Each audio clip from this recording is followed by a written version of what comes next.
5 choses que j'aurais aimé apprendre beaucoup plus tôt avant mes 20 ans. Et si tu veux les connaître pour ne pas gâcher ta vie, alors regarde ça.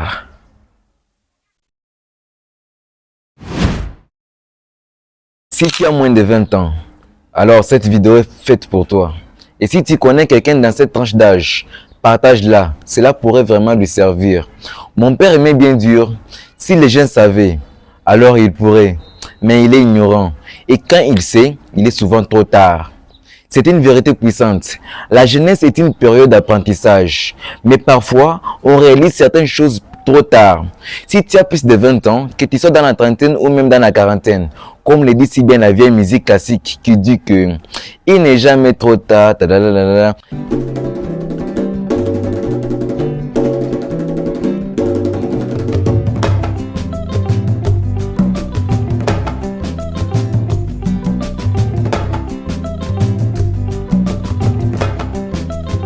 Il n'est jamais trop tard. Il n'est jamais trop tard. Peu importe ton âge, il est toujours temps d'apprendre et de devenir la meilleure version de toi-même. Avant de commencer, assure-toi d'être abonné à la chaîne pour ne rien manquer. Et si tu veux vraiment me soutenir, un pouce bleu me fera toute la différence. Alors, c'est parti. La première chose que j'aurais aimé apprendre beaucoup plus tôt lorsque j'étais plus jeune, c'est que l'éducation n'est pas la chose la plus importante dans la vie. En fait, toute mon enfance, on m'a toujours dit, tu dois faire des études, concentre-toi, tu dois avoir un bon diplôme, trouve un boulot. C'est génial tous ces conseils-là. Mais l'éducation n'est pas la chose la plus importante dans la vie. C'est tes rêves, c'est que toi tu as envie de faire. Ça, c'est plus important que tout. Je te raconte la petite anecdote sur Steve Harvey. En fait, quand il était petit, sa prof a demandé à tous les élèves dans la salle en disant « Qu'est-ce que vous voulez devenir ?» Il y en a qui disaient « ministre », ainsi de suite. Tout le monde donnait un peu son rêve. Lui voulait être à la télé. Son rêve n'avait pas de sens en fait. Tu vois Steve Harvey, on lui a fait sortir du tableau, tout le monde s'est moqué de lui. La prof lui a mal parlé, ainsi de suite, parce que son rêve n'était pas réaliste d'être réaliste. Quelques années plus tard, Steve Harvey, il a arrêté les études. Il a beaucoup galéré avant de s'en sortir. Mais aujourd'hui, Steve Harvey est considéré comme l'une des personnes les plus influentes du monde. Non seulement il a été à la télé, il est comédien international. On l'a tous vu dans des films. Et au-delà de ça, il a créé sa propre TV show. Steve Harvey Show. How many of you all are parents in here? How many of you feel like it's okay to yell at your kids? How many don't think yelling is necessary? That's great. You're gonna catch hell. Donc c'est incroyable ça. Ça nous apprend à quel point le plus important en fait, ce n'est pas l'éducation, ni le diplôme que tu vas emmagasiner, non. Le plus important en fait, c'est tes rêves, ce que toi tu as envie de faire. J'aurais aimé qu'on me dise beaucoup plus tôt, et si tu regardes cette vidéo, je pense que tu dois l'incarner aussi. L'école est important, mais ce n'est pas la chose la plus importante dans la vie. Les rêves sont 10 fois plus puissants que l'éducation qu'on peut te donner, que les cours que tu peux apprendre à l'école, à l'université. Moi-même maintenant, j'ai encore des gens dans ma famille qui ne comprennent pas c'est quoi entreprendre, c'est quoi suivre ses rêves. Les seuls conseils que ces gens me donnent, c'est peu importe ce que tu fais, concentre-toi et tu dis, comme ça tu vas venir et puis on va te trouver un boulot. C'est génial tous ces conseils-là parce que ces gens veulent mon bien. Mais l'éducation n'est pas la chose la plus importante dans la vie. La deuxième chose que j'aurais aimé apprendre beaucoup plus tôt, avant mes 20 ans, c'est que si tu veux avoir plus dans la vie, tu dois d'abord être plus. L'équation de la vie pour moi, elle est assez simple. Tu dois d'abord savoir, et ensuite être, et après avoir. Donc, savoir, être et avoir. Ce n'est pas avoir pour être. Beaucoup de gens pensent qu'en ayant beaucoup plus d'argent, de succès ou de reconnaissance, ils finiront par devenir la personne qu'ils rêvent d'être. Mais en réalité, c'est le contraire. C'est en devenant cette personne en premier que les choses matérielles suivront. Tout commence par l'apprentissage. Savoir, c'est accueillir les connaissances et les compétences qui façonnent ta vision du monde. Ensuite vient l'être. Appliquer ces connaissances transformer tes habitudes et ton mental pour incarner ces savoirs. Enfin, vient l'être, découle naturellement de qui tu es devenu. Les succès, les opportunités, les reconnaissances arrivent en conséquence. Un bon parallèle est le développement personnel. Si tu veux devenir un bon leader, ce n'est pas en obtenant un titre ou une position de pouvoir que tu le deviendras. C'est en développant des qualités de leadership, en apprenant à communiquer et à inspirer les autres, que tu finiras par accéder à des opportunités de leadership.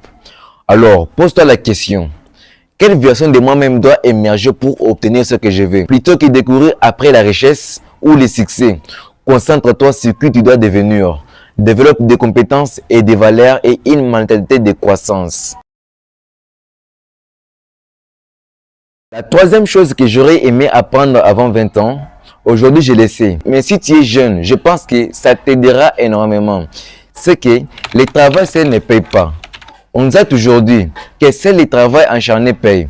Mais en réalité, il ne suffit pas de se retrousser les manches et de compter les heures.